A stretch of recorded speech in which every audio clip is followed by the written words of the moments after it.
Terpujilah Tuhan yang luar biasa, yang selalu menyertai kita. Dan sampai hari ini kita ada karena kasih karunia Tuhan. Amin. Mari kita menyembah Tuhan. Sebelum saya sampaikan pengajaran praktis tentang Roh Kudus, dan ini hari yang ke-8 Bapak Ibu. Sesuai dengan janji saya bahwa sesudah Pentakosta Day, hari Pentakosta tanggal 23 Mei 2021 kemarin, bahwa 10 hari ke depan saya akan menyampaikan share live atau share online tentang Roh Kudus kepada kita sudah sekalian. Mudah-mudahan atau saya percaya bisa menambahkan pengetahuan kita akan pengenalan Tuhan lewat Roh Kudus dari zaman ini. Amin. Mari kita menyembah Tuhan. Ku menyembah dalam kudus hadirat-Mu, hampiri tahta kasih karunia-Mu Bapa. Mari katakan, kekuatanku hanya dalam hadirat-Mu, kekuatanku hanya dalam hadirat-Mu. Oh Yesus, Yesusku, dalam kandung segalanya. Katakan, ku yakin Kau hadir di sini. Ku rasakan kuasa yang tak terbatas. Ku yakin Kau nyata di sini. Kemenangan terjadi di sini. Katakan, ku yakin Kau hadir di sini. Amin. Ku rasakan kuasa yang tak terbatas. Ku yakin Kau nyata di sini. Kemenangan terjadi di sini. Mujizat-mujizatnya terjadi di sini. Katakan, pemulihan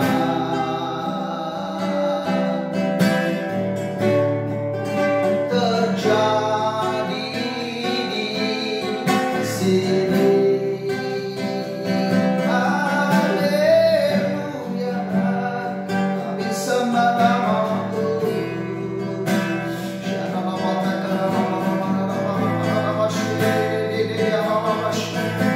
Pujian syukur kami padamu.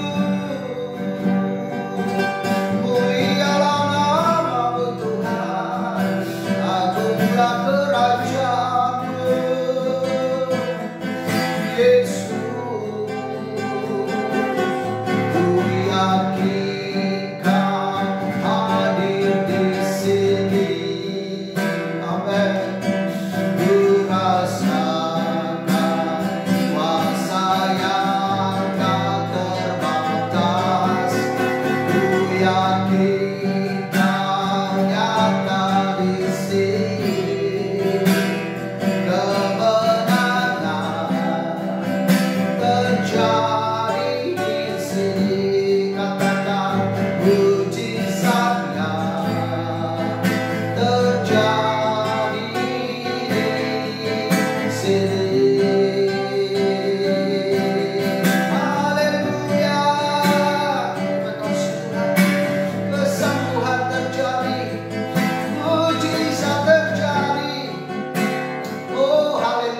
kita tema atau judul hari ini tentang Roh Kudus, yaitu 3 dimensi pekerjaan Roh Kudus.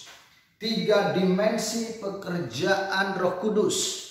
Saya ambil dari firman Tuhan 2 Korintus pasal 3 ayat 16 sampai dengan 18. Mari kita melihat. Saya bacakan untuk Bapak Ibu 2 Korintus pasal 3 16-17. Tetapi apabila hati seorang berbalik kepada Tuhan, maka selubung itu diambil daripadanya.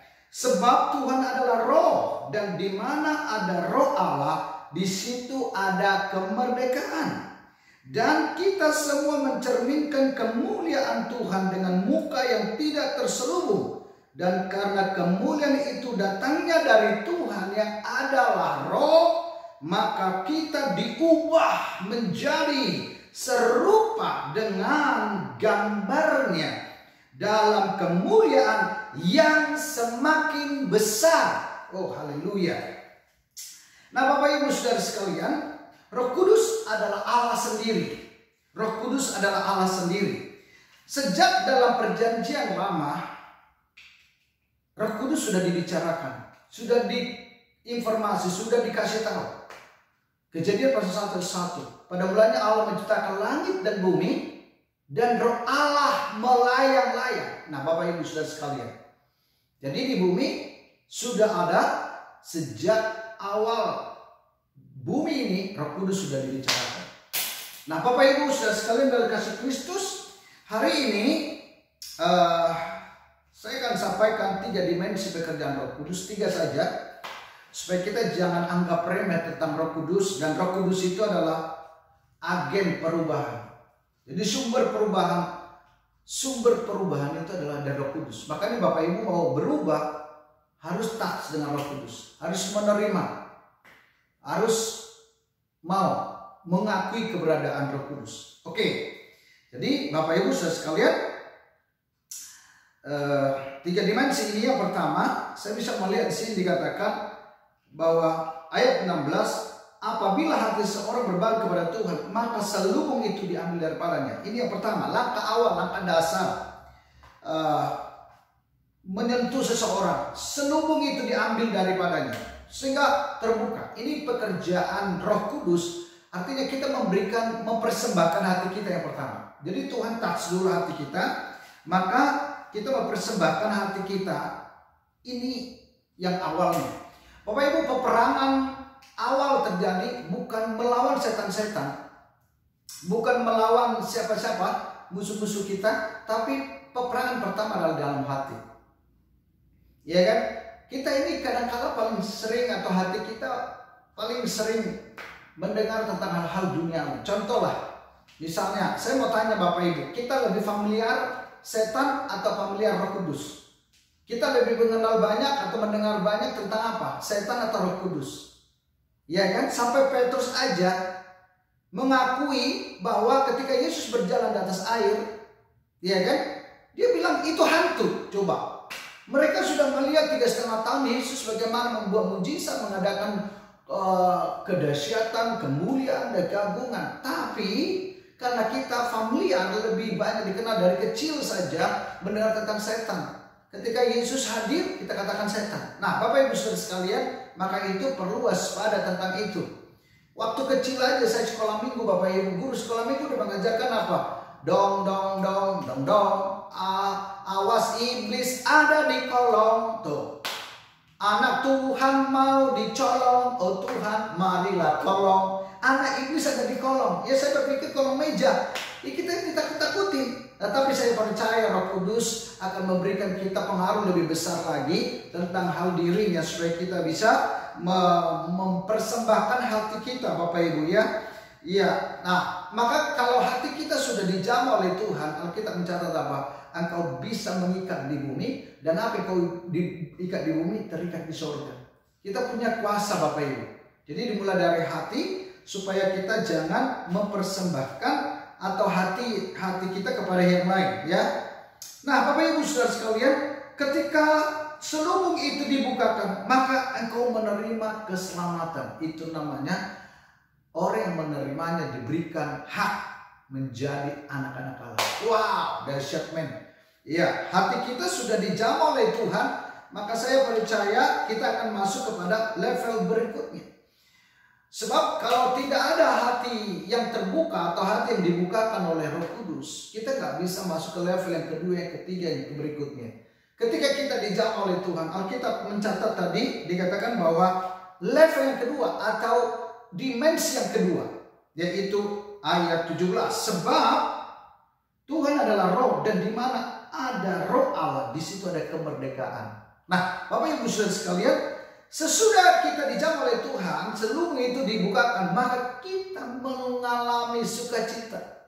Wow, bukankah Tuhan Yesus berkata, ku tinggalkan damai sejahtera ku padamu. Jadi Tuhan Yesus tidak membawa damai sejahtera itu ke surga, tapi tinggalkan bagi kita. Itu namanya Roh Kudus. Kita ketika menerima Roh Kudus, kita dibebaskan, freedom, merdeka. Merdeka dari mana? Merdeka dari keterikatan setan-setan, keterikatan dan tradisi-tradisi, keterikatan keinginan daging kita.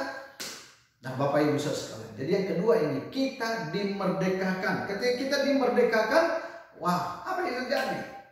Luar biasa, hati kita itu sukacita terus, joyful. Oh, haleluya. Nah, itu yang kedua. Yang ketiga, Bapak Ibu Saudara sekalian, saya bacakan supaya kita berulang-ulang mendengar. Dia ayat 18. Dan kita semua mencerminkan kemuliaan Tuhan dengan muka yang tidak terselubung. Nah, yes. Dan karena kemuliaan itu datang dari Tuhan yang adalah roh, maka kita diubah menjadi serupa dengan gambarnya, dan kemuliaan semakin besar. Yang ketiga adalah dimensi di mana dikatakan bahwa segala sesuatu Tuhan bisa pakai dalam hidup kita. Yang pertama tadi hatinya dulu, baru menerima kemerdekaan. Sesudah freedom, baru segala sesuatu dipakai oleh Roh Kudus. 1 Korintus 10 ayat 31 berkata begini. 1 Korintus 10 ayat 31. Oh, haleluya. Saya akan bacakan. Aku menjawab, jika engkau makan, atau jika engkau minum, atau jika engkau melakukan sesuatu yang lain, lakukanlah semuanya itu untuk kemuliaan Allah. Jadi apapun yang kita lakukan, tidak ada yang kebetulan. Semuanya itu gak ada kebetulan. Gak ada yang kebetulan. Bapak Ibu, ada seseorang datang ke tempat ini, mau dibaptis dengan alasan apa? Alasan menikah, Bapak Ibu. Nah, bagi saya segala sesuatu dikatakan tidak ada kebetulan. Allah turut bekerja bagi mereka yang dipanggil sesuai dengan rencana Allah. Jadi bukan rencana manusia, rencana Allah. Nah, saya sampaikan bahwa Tuhan bisa pakai memanggil kamu dengan cara alasan mau menikah. Karena itu salah satu syarat gereja, Bapak Ibu. Dia harus baptis. Dia taat. Dan apa yang terjadi? Dia ketika kita baptis, dia berkata, wah, amazing, saya mengalami Tuhan dalam hidupnya. Jadi selubung itu dibukakan, dia merdeka, dia mau dipakai Tuhan. Maka ada lagu berkata apa? Hidup ini adalah kesempatan. Hidup ini untuk melayani Tuhan. Jangan sia-siakan waktu yang Tuhan beri. Hidup ini harus jadi berkat. Sama-sama kita nyanyi. Oh Tuhan, pakailah hidupku selagi aku masih kuat. Bila saatnya nanti ku tak berdaya lagi, hidup ini sudah jadi berkat. Apa? Hidup ini sudah jadi berkat. Segala sesuatu masuk kepada kemuliaan, menjadi serupa dan segambar dengan Allah. Apa sih yang terjadi ketika Petrus tumpang tangan kepada orang-orang sakit sembuh? Bukan hanya itu. Petrus punya sapu tangan, Bapak Ibu. Punya sapu tangan, bisa menyembuhkan. Bahkan dikatakan apa? Bayangan dari Petrus. Wah, astaga. Wow, amazing. Luar biasa. Bisa menyembuhkan. Nah, coba sapu tangan Bapak Ibu. Bau jigong. Coba bayangkan Bapak Ibu. menakut-nakuti, saudara. Tapi satu hal ini yang dikatakan oleh Paulus. Paulus pun sapu tangannya Bapak Ibu bisa menyembuhkan banyak orang. Hidup kita semuanya sesudah dibukakan selubung itu, maka diberikan kita freedom, kebebasan.